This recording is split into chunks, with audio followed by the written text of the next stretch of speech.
ہم نے کبھی ایک لمحے کے لیے رک کر سوچا ہے کہ آج ہم کس مقام پر کھڑے ہیں؟ یہ دن رات جو ہم دنیا کی دوڑ میں گزار رہے ہیں، کیا ان لمحوں میں کبھی اپنے دل سے پوچھا ہے کہ مدینے والے آقا ہم سے راضی ہوں گے یا ناراض؟ اس وقت جس طرح کے ہمارے شب و روز گزر رہے ہیں، ان لمحوں میں کبھی ہم نے اپنے قلب سے پوچھا ہے، کبھی ہم نے اپنے اندر کے مفتی سے پوچھا ہے کہ اس وقت مدینے والے آقا ہم پر راضی ہوں گے یا ناراض ہوں گے؟ ہائے وہ نبی جنہوں نے ہم گنہگاروں کے لیے پتھر کھائے، ہم نادانوں کے لیے پتھر کھائے، جنہی طائف کی گلیوں میں لہو لہان کیا گیا، وہ جن کی راتیں امت کے لیے آنسو بہاتے ہوئے گزری، ایک لمحے کے لیے سوچو میرے بھائیو، کیا ہم مدینے والے آقا کی امیدوں پر پورا اتر رہے ہیں؟ وہ جو قیامت کے دن اللہ کے عرش کے نیچے امت کے گنہگاروں کے لیے گڑ گڑائیں گے، قیامت کے دن بھی خون کے آنسو بہائیں گے، روئیں گے، وہ نبی جنہوں نے اپنی زندگی کے ہر لمحے میں ہمیں یاد رکھا، ہر لمحے میں ہمیں یاد رکھا، ایک لمحے کے لیے ہمیں سوچنا ہوگا، ایک لمحے کے لیے ہمیں اپنے اندر اترنا ہوگا، اپنے باطن کے اندر اترنا ہوگا کہ کیا آج ہم ان کی تعلیمات کو یاد رکھتے ہیں؟ ہم نے کبھی سوچا ہے کہ قیامت کے دن جب ہماری زندگی کے اعمال رسول کریم صلی اللہ علیہ وسلم کے سامنے پیش ہوں گے تو کیا ہم شرمندگی سے اپنا سر اٹھا سکیں گے؟ کیا ہماری بے نمازی، جھوٹ، غفلت اور دنیا کی محبت اس قابل ہے کہ مدینے والے آقا ہم پر فخر کریں؟ کیا ہمارے اندر اتنی قابلیت ہے، ہمارے اندر دین ہے اتنا کہ مدینے والے آقا ہم پر فخر کریں؟ وہ جنہوں نے اپنی آخری سانس تک کہا تھا میری امت، میری امت، میری امت، اللہ میری امت کو معاف کر دے، کیا آج ہم ان کے لیے علل اعلان کہہ سکتے ہیں، علل اعلان یہ جملہ بول سکتے ہیں کہ یا رسول اللہ ہم نے آپ کی امانت کی حفاظت کی؟ کبھی نہیں کہہ سکتے۔ اپنے دل سے پوچھئے میرے بھائیو، اپنے اندر کے مفتی سے پوچھئے، کیا آپ حلف دے سکتے ہیں، اتنا کہہ سکتے ہیں کہ یا رسول اللہ ہم نے آپ کی امانت کی حفاظت کی؟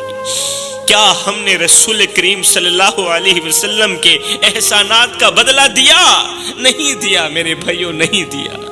وہ نبی جو ہمیں دوزخ سے بچانے کے لیے اپنی راتوں کو قربان کرتے تھے، پوری پوری رات روتے تھے، پوری پوری رات تڑپتے تھے، فرماتے ہیں او میرے امتی تو سوتا رہا، محمد روتا رہا، تو دنیا کے مزے لیتا رہا، محمد تڑپتا رہا، سجدوں پہ سجدے، گریا پہ گریا، لیکن جب رات کا وہ وقت آیا جب اللہ کی رحمت عروج پر آتی ہے، جب اللہ فرماتا ہے اے میرے بندے بول کیا بولتا ہے، اے میرے بندے مانگ کیا مانگتا ہے، میں تیری خالی جھولی بھر دوں، تجھے تیری عبادت کی جزا دوں۔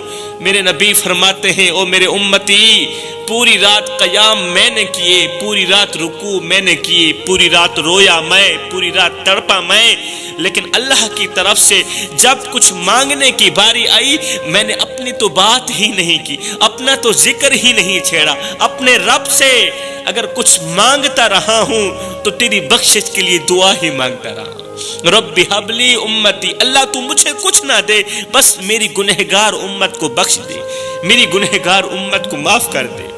وہ نبی جو اس دنیا میں آئے تو امت کا درد لے کر آئے، جن کا ہر لمحہ امت کی فکر میں گزرا، امت کے لیے رونے میں گزرا، وہ نبی جو راتوں کو اپنے مبارک ماتھے کو سجدے میں رکھ کے امت کے لیے گڑ گڑاتے رہے، روتے رہے، لیکن افسوس اس امت نے بدلے میں دیا تو درد ہی دیا، اس امت نے اس بدلے میں دیے تو زخم ہی دیے۔ میرے بھائیو ہم نے گناہ کیے تو دوزخ ملی، ارے دوزخ کا کیا قصور کہ اسے ہم جسے گنہگار ملے؟ یہ بھی ممکن ہے، ممکن ہے قیامت آ چکی ہو اور ہم جہنم میں رہ رہے ہوں، یہ ممکن ہے۔ نفس کی غلامی، جھوٹ، ظلم اور بے حیائی نے ہماری زندگیوں کو ایسے جکڑ رکھا ہے کہ ہم خود اپنی بنائی ہوئی دوزخ میں جل رہے ہیں۔ جاگ جاؤ میرے بھائیوں، جاگ جاؤ، اپنے اعمال کا محاسبہ کرو، کہیں دیر نہ ہو جائے۔ ایک دن بازار میں کھڑا ایک فقیر زور زور سے رو رہا تھا۔ لوگ حیرت سے اس کے پاس جمع ہو گئے اور پوچھا، بابا تم کیوں رو رہے ہو، کیا ہوا؟ فقیر نے آنسو بھری آنکھوں سے آسمان کی طرف دیکھا اور بولا، مجھے اللہ نے بہت بڑی دولت دی، میرے اللہ نے مجھے بہت بڑی دولت دی تھی، لیکن میں نے اسے کھو دیا ہے۔ لوگ آپس میں باتیں کرنے لگے۔ کسی نے کہا، یہ ضرور کسی خزانے کی بات کر رہا ہے، اس کا کوئی قیمتی خزانہ لٹ چکا ہے، اس لیے یہ بیچارہ زارو قطار رو رہا ہے۔ کسی نے کہا، شاید اس کی کوئی قیمتی چیز چوری ہو گئی، اس لیے یہ بابا تڑپ رہا ہے۔ فقیر نے سب کی باتیں سنی، سب کی باتیں سن کر ایک سرد آہ بھری اور روتے ہوئے بولا، بھائیو نہ میرا خزانہ لٹا ہے اور نہ ہی تو میری کوئی چوری ہوئی ہے۔ لوگوں نے کہا، بابا خزانہ بھی نہیں لوٹا، کوئی قیمتی چیز بھی چوری نہیں ہوئی، پھر رونے کی وجہ کیا ہے؟ فقیر نے کہا، لوگو میں نے تو ایک ایسی چیز کھو دی ہے، ایک ایسی چیز کھو دی ہے جو دنیا جہان کے کل خزانوں سے بھی زیادہ قیمتی ہے۔ وہ اتنی قیمتی ہے کہ اس کے سامنے دنیا کی کوئی قیمتی سے قیمتی چیز بے معنی ہے، وہ اتنا بڑا قیمتی خزانہ ہے۔ لوگوں نے کہا، بابا اب بتا بھی دو وہ کون سی قیمتی چیز ہے؟ بابا جی نے روتے ہوئے کہا، آج مجھ سے نماز چھوٹ گئی ہے، آج مجھ سے فجر کی نماز چھوٹ گئی ہے، جو پھر کبھی بھی میری زندگی میں لوٹ کر نہیں آئے گی۔ وہ ایک بار چلی گئی ہے، اب چلی گئی ہے، پھر کبھی بھی وہ لوٹ جانے والی نماز میری زندگی میں نہیں آئے گی۔ اب آگے والی نمازیں تو آئیں گی، اگر زندگی کا دھاگا لمبا ہوا تو آگے والی نمازیں تو آئیں گی، لیکن جو نماز چھوٹ گئی ہے وہ کبھی نہیں آئے گی، وہ کبھی نہیں آئے گی۔ بھائیو میں نے اپنی نماز کھو دی ہے اور اپنے رب کا قرب کھو دیا ہے، اس لیے زارو قطار رو رہا ہوں، خدارا مجھے رونے دو۔ بابا جی کی یہ باتیں سن کر لوگ خاموش ہو گئے۔ اب فقیر نے کہا، میرے بھائیو حقیقت تو یہ ہے کہ جس نے دنیا کی دولت کھوئی اس نے کچھ بھی نہیں کھویا، جس نے دنیا کی دولت کھوئی اس نے کچھ بھی نہیں کھویا، لیکن جس نے رب کو کھو دیا اس نے سب کچھ کھو دیا، جس نے نماز کھو دی اس نے سب کچھ کھو دیا۔ میں آج اپنی چھوٹی ہوئی نماز پر رو رہا ہوں، میں آج اپنی چھوٹی ہوئی نماز پر زار و قطار گریہ وزاری کر رہا ہوں، کیونکہ میرا دل خالی ہو گیا ہے۔ میں نے نماز نہیں پڑھی، میرا دل خالی ہو گیا ہے، میرا رب مجھ سے دور ہو گیا ہے، اللہ مجھ سے ناراض ہو گیا ہے، اس لیے تو میرے اللہ نے آج مجھے فجر کی نماز پڑھنے کی توفیق نہیں دی۔ اے بندے، اللہ جب ناراض ہوتا ہے روٹی بند نہیں کرتا، اللہ جب ناراض ہوتا ہے رزق بند نہیں کرتا، اللہ جب ناراض ہوتا ہے سورج کو حکم نہیں دیتا کہ فلاں شخص میرا نافرمان ہے، تیری کرنیں اس کے آنگن میں نہیں جانی چاہیے۔ نہ بندے نہ، اللہ جب ناراض ہوتا ہے تو سجدوں کی توفیق چھین لیتا ہے، اللہ جب ناراض ہوتا ہے تو من اجڑ جاتا ہے۔ اس سید کو اتنا تو بتا دو، جس بندے کا من بھی اجڑ جائے اس کے پلے رہتا ہی کیا ہے؟ کہنے لگا، میرا دل خالی ہو گیا ہے، میرا رب مجھ سے دور ہو گیا ہے، میرا رب مجھ سے ناراض ہو گیا ہے۔ اے میری قوم کے نوجوانوں، یہ کہہ کر بابا چپ ہو گیا، بابا اپنی بات کہہ کر خاموش ہو گیا، لیکن مجمع پر ایک عجیب سی خاموشی طاری ہو گئی، ایک عجیب سی خاموشی طاری ہو گئی۔ ہر شخص اپنی حالت پر غور کرنے لگا۔ بابا جی کی درد بھری کہانی سن کر وہاں پر کھڑا ہر ایک شخص اپنی حالت پر غور کرنے لگا کہ بابے کی صرف ایک نماز چھوٹی ہے اور وہ یوں تڑپ رہا ہے جیسے مچھلی پانی کے بغیر تڑپتی ہے۔ اس کی ایک نماز چھوٹی ہے، وہ یوں تڑپ رہا ہے جیسے کل خزانہ چھین لیا گیا ہو۔ ایک طرف بابا ہے، دوسری طرف ہم ہیں، جن کی زندگی میں بے شمار نمازیں قضا ہوئی، بے شمار نمازیں چھوٹی، لیکن ہمارے دل پر کوئی اثر نہیں ہوا، نہ کوئی ندامت، نہ کوئی فکر، نہ کوئی خوف خدا۔ یہ منظر سب کے لیے ایک ایسا آئینہ بن گیا جس میں ہر شخص اپنی کوتاہیوں کو دیکھنے پر مجبور ہو گیا۔ جس آئینے کے اندر ہر شخص اپنی کوتاہیوں کو دیکھ کر رونے لگا۔ اللہ کے رسول نے فرمایا 2 گناہ کبھی نہ کرنا، میری امت سب کچھ کرنا مگر 2 گناہ کبھی نہ کرنا۔ ان 2 گناہوں کو اللہ تعالیٰ کبھی معاف نہیں کرے گا۔ یہ 2 گناہ تمہیں جہنم میں لے جانے کا ذریعہ بنے گے۔ یہ 2 گناہ تمہاری قبر کے اندر آگ بھڑکا دیں گے۔ یہ 2 گناہ تمہاری زندگی میں سے سکون، چین و قرار چھین لیں گے۔ رحمت کے فرشتے تمہارے گھر پر نہیں آئیں گے، رزق میں برکت ڈالنے والے فرشتے تمہارے گھر کے اندر نہیں آئیں گے۔ یاد رکھنا، تمہاری اولاد تمہاری نافرمان بن جائے گی، تمہاری اولاد تمہیں دکھ دے گی، درد دے گی۔ یہ 2 گناہ کبھی نہ کرنا۔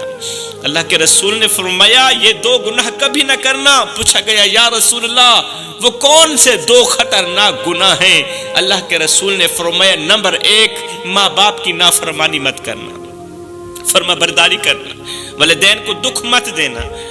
والدین کی پریشانی میں بربادی کے سوا کچھ نہیں میرے بھائیوں، والدین کی پریشانی میں بربادی کے سوا کچھ نہیں میرے بھائیوں، باپ کی آنکھوں سے نکلے آنسو میں تباہی کے سوا کچھ نہیں میرے بھائیوں۔ جو والدین اولاد کی وجہ سے روتے ہیں ان کی بدقسمت اولاد کبھی بھی سکھ کا سانس نہیں لے پاتی۔ حضرت شیخ سعدی رحمت اللہ تعالی علیہ فرماتے ہیں کسی بستی میں ایک بوڑھا شخص ہر روز ایک درخت کے نیچے بیٹھتا تھا اور وہ ہر وقت آسمان کی طرف دیکھتا رہتا تھا۔ لوگ اسے پاگل سمجھتے تھے، پاگل سمجھ کر کہتے بابا تم ہر وقت یہاں کیوں بیٹھے رہتے ہو، ہر وقت آسمان کی طرف کیوں دیکھتے رہتے ہو؟ بابا خاموش رہتا لیکن اس کی آنکھوں میں ہمیشہ آنسو ہوتے، اس کی آنکھوں میں ہمیشہ رونا ہوتا۔ ایک دن ایک بچہ اس کے پاس آیا، پوچھا بابا تم کیوں رو رہے ہو؟ بزرگ نے بچے کی طرف دیکھا اور بولا بیٹا یہ وہ جگہ ہے جہاں میری اولاد کھیلتی تھی، جس جگہ پہ بیٹھ کے میں رو رہا ہوں نا، جس جگہ پہ بیٹھ کے میں گریہ وزاری کرتا ہوں، روتا ہوں، چیختا ہوں، یہ وہ جگہ ہے جس جگہ بیٹھ کے میری اولاد کھیلتی تھی، ہنستی تھی، میرے ارد گرد خوشیوں کی گیت گاتی تھی۔ میری اولاد چھوٹی تھی، بچے تھے، میں اولاد کو سینے لگاتا تھا، میرا سینہ ٹھنڈا ہو جاتا تھا، یہ وہ جگہ ہے۔ اللہ اکبر۔ بچہ معصومیت سے بولا بابا پھر تمہاری اولاد کہاں چلی گئی، پھر وہ کہاں چلے گئے؟ بوڑھے نے ایک سرد آہ بھری اور کہا وہ دنیا کی رنگینیوں میں کھو گئے، میرے بچے دنیا کی رنگینیوں میں کھو گئے، دنیا کی رنگینیوں میں کھو کر وہ اپنے باپ کو بھول چکے ہیں۔ بچے میں 3 دن بھوکا رہتا ہوں اور آج بھی میں 2 دن کا بھوکا ہوں، میرے پاس کھانے کو کچھ نہیں ہے، لیکن میرے بچوں نے کبھی نہیں پوچھا ابا تیرے پاس کھانے کو کچھ ہے یا نہیں ہے، ابا تیرے شب و روز کس طرح کے گزر رہے ہیں؟ ہائے اوئے لیکھاں وچ وچھوڑے رہ گئے، رو رو اتھرو تھوڑے رہ گئے، کسے بھی میرا حال نہ پوچھیا، ہاتھ بھی میرے جوڑے رہ گئے، پتر ہن تے آ جا ہن گل چلا کیونکہ زندگی دے دن تھوڑے رہ گئے۔ خدا را میرے بھائیوں کسی کو اتنا مت ستاؤ، کسی کو اتنا مت رلاؤ کہ وہ اللہ کے سامنے تمہارا نام لے کر رو پڑے۔ خدا پاک کی عزت کی قسم اگر وہ اللہ کے سامنے تمہارا نام لے کر رو پڑا، اگر تمہارا بوڑھا باپ، اگر تمہاری بوڑھی ماں، اگر تمہارا بڑا بھائی اللہ کے سامنے تمہارا نام لے کر رو پڑا تو یاد رکھنا تمہارے لیے بہت بڑا مسئلہ بن جائے گا، تم بہت بڑی بلا کے منہ میں آ جاؤ گے، تم بہت بڑی مصیبت کے منہ میں آ جاؤ گے۔ بابا جی کہنے لگے وہ دنیا کی رنگینیوں میں کھو گئے ہیں، اب انہیں اپنا باپ یاد نہیں رہا۔ بیٹا دنیا کی محبت ایسی چیز ہے جو انسان کو اپنے رب اور اپنے والدین سے دور کر دیتی ہے۔ اپنے دل کے اندر کبھی بھی دنیا کی محبت مت بٹھانا، کیونکہ یہ دنیا کی محبت ایسی چیز ہے جو انسان کو اپنے رب سے دور کر دیتی ہے، والدین کی محبت سے دور کر دیتی ہے۔ اگر آج میں رو رہا ہوں تو اس لیے کہ میں نے اپنی اولاد کو دنیا تو دی، بیٹے آج میں اس لیے رو رہا ہوں کہ میں نے اپنی اولاد کو دنیا تو دی ہے لیکن دین نہ دے سکا، دین کی محبت نہ دے سکا۔ میرے بیٹے خوشحال تو ہیں لیکن ان کے دل دین سے خالی ہیں، ان کے دل دین کی محبت سے خالی ہیں۔ بڑی معذرت کے ساتھ کہنا پڑ رہا ہے میرے بھائیوں کہ آج کے والدین یہ تو چاہتے ہیں کہ ان کی اولاد ڈاکٹر بنے، آج کے ماں باپ یہ تو چاہتے ہیں کہ ان کی اولاد انجینئر بنے، دنیاوی میدانوں میں کامیابی حاصل کرے، لیکن افسوس یہ نہیں چاہتے کہ ان کی اولاد حافظ قرآن بنے، یہ نہیں چاہتے کہ ان کی اولاد عالم دین بنے۔